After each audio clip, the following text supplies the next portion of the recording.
let's go back to when you came to Wits, because I knew you were doing very well. Sure. Take us through that. What was that experience? Your early years at university, you came from Venda. You were one of those high performing students Yeah, probably yeah. in your school, and you Yeah. got accepted into Wits. Yeah. And then you come in, you are doing well. Take us through that. It was good. It was proper because let's see. Initially I wanted to do actuarial science, but I didn't have a bursary for it. So I was like, ah, it's fine. I'm an African child. Let's work with what we have. So Yeah. KPMG had already given me an offer, but they were insisting on accounting. So I was like, it's okay, I'll go for accounting. So accounting, and then I get another bursary because my grades were good, from high school. Another bursary. Now I'm, flexing. I have two bursaries that are taking care of me, and performance-wise, I'm okay. I'm in the top 15.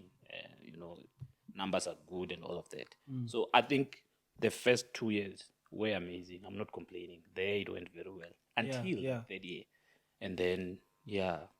I mean, when I failed the whole school bag from passing everything to just getting nothing, Sure. it was a new experience. It's not like I've ever failed in my life. So now I have to try and navigate that season. A lot of us actually experienced that. I was having this similar conversation with Commander, and one of the things I said is that whenever I talk to students, especially about academic success, I always share my first experience at Wits. That Sure. I came from KZN, Yeah. being a brilliant student. I was on top of my school, always number one in the top 10. And then I got to Wits. My very first test at Wits was, and I remember, as a mechanics test. I got a zero, bro.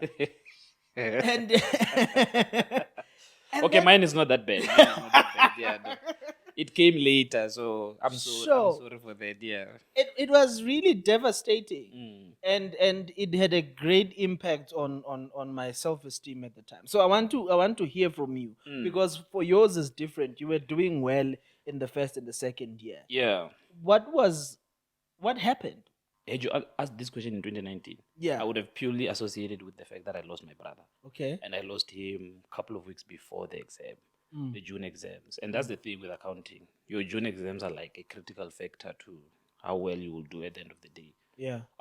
So now that I look at it, a lot happened in that season.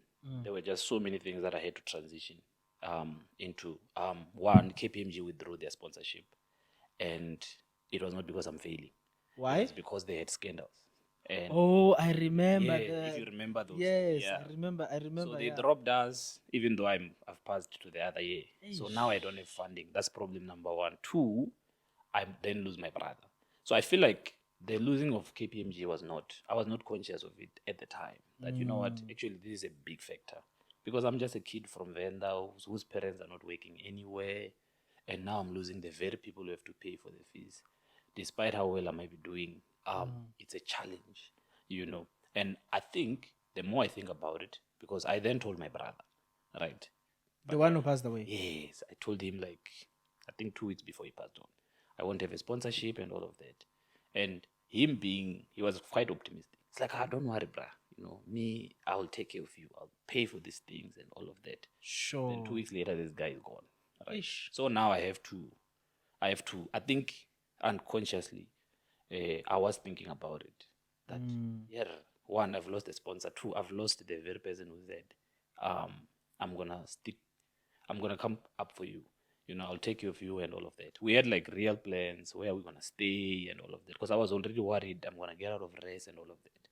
So moving along, 2017, 2016, Tutuga then also withdraws their sponsorship. So you were then funded by Tutuga. So I had KPMG and Tutuga first. Oh, first year, hey, you're a second rich year. kid, eh? Yeah, no, things were going well. Like, I was even thinking of starting a business. And all of that. My allowance was ready to just take me into business and all of that. So I'm saying, if I had to summarize what happened, I think all of those things happened, and I think I purely associated with my brother.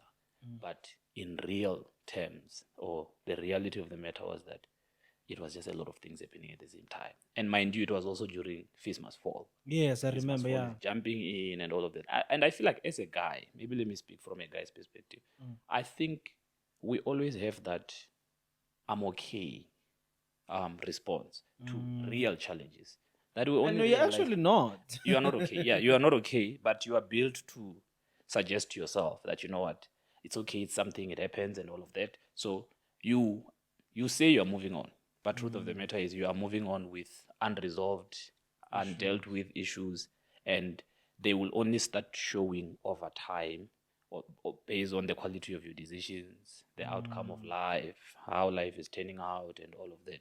So I've done a reflection, actually not even that long ago. I think maybe a month ago. I'm glad we're having this conversation. Yeah. I just thought about what really happened with me, you know. So I think if I had to put it, yeah, those things were just a lot. And honestly, Mm. I didn't know what to do because I thought I was fine.